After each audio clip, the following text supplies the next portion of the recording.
the Virginia governor gets one 4-year term, and most people realize that's a great honor and you have to work really hard every single day. Yet you chose to spend the 4th year of your term as governor by taking on the most partisan job in America. And I've wondered for some time, and now have the opportunity to ask, what was your thought behind taking on the most political partisan job in America as chairman of the Democratic National Committee in your last year of office, rather than devoting all your attention to the needs of the people of Virginia?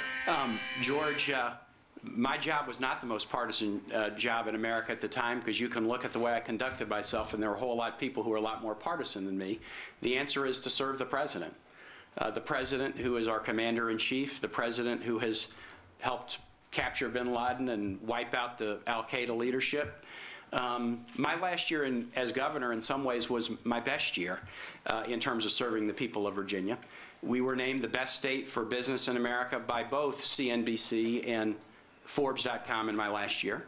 I was able to finally do something I'd really wanted to do, which is ban smoking in restaurants and bars, in a bipartisan coalition in my last year. I announced moving of many Fortune 500 headquarters from other states to Virginia in my last year. Hilton, SAIC, Northrop Grumman announced they were moving before I left, and then they picked their real estate in Northern Virginia after I left. So I'm very proud of my service to Virginia in the last year, and I'm proud of my fiscal record. I was governor in the midst of the worst recession in 70 years. Wasn't what I hoped when I ran. The recession was a national one and a global one. At the national level, it was a recession that was largely promoted by the spend everything philosophy that you and your colleagues foisted upon us when you were in the Senate. But as that economy was struggling and declining, we managed to keep Virginia's AAA bond rating. We attracted major Fortune 500 companies to come to Virginia. We were best managed, best state for business, best state to raise a child. We did amazing things. I cut $5 billion out of the state budget. But I did, as you point out, often after cutting the estate tax, eliminating the estate tax and taking 140,000 Virginians off the income tax rolls, I also said we need more money for transportation. And in my outgoing budget, I proposed that rather than cut education or rob the retirement fund, I thought the next best cut to make was to stop making the payments to local governments on the car tax rebate, and then I proposed a strategy to fix that. But I'm very proud of my fiscal record, and I'm especially proud of the service that I provided to Virginians in 2009. Thank you. Mr. Allen, 90 seconds of rebuttal. Well, Tim, what you've been doing in your last year as governor, as well as subsequently before you entered into this campaign for the United States Senate at the request of President Obama, has been advocating for every significant initiative that he has put forward. This $800 billion stimulus bill, which you said was going to jumpstart the economy and create or save 3 million jobs. And obviously, all we are is deeper in debt. And in fact, the jobs haven't materialized. Moreover, we are in the last 4 years, again, deficit. You could talk about deficit spending, and spending is a problem in Washington. But you've been advocating for this spending that is far more than what the rates were ever before. And in fact, it's $4.4 trillion. Again, 41% increase in just 3 years. You talk about being the best managed state, and of course, I suppose you may consider closing rest areas along interstates good management. I'm not sure if that was rated as far as good management.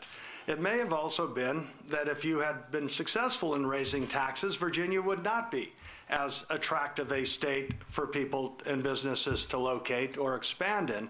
And moreover, if we had cap and trade energy taxes imposed on not just Virginia, but our country would have enormous job losses, higher skyrocketing energy costs, and would be in effect economic unilateral disarmament. So, Tim, I felt being governor was important to use that time in office to help Virginians till the very last moment in office.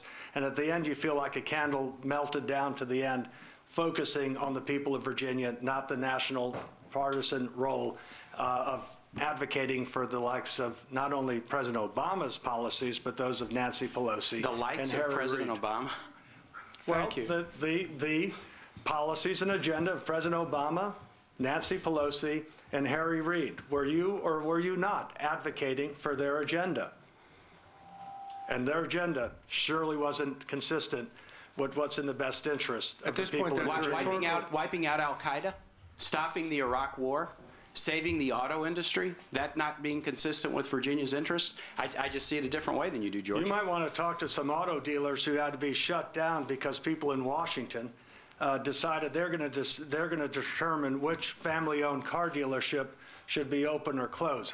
Would they have done better if the auto industry was allowed to go into bankruptcy, as so many in your party I don't think it's promoted? the role of the government to determine who has the best product or who has the Gentlemen, best service. I I think hate it to is break up in. to we, the people, to make that decision. I hate to break into this, but I think we should proceed to the next This round is of a debate. questions. This is a debate, and each of you has one opportunity to question each other again.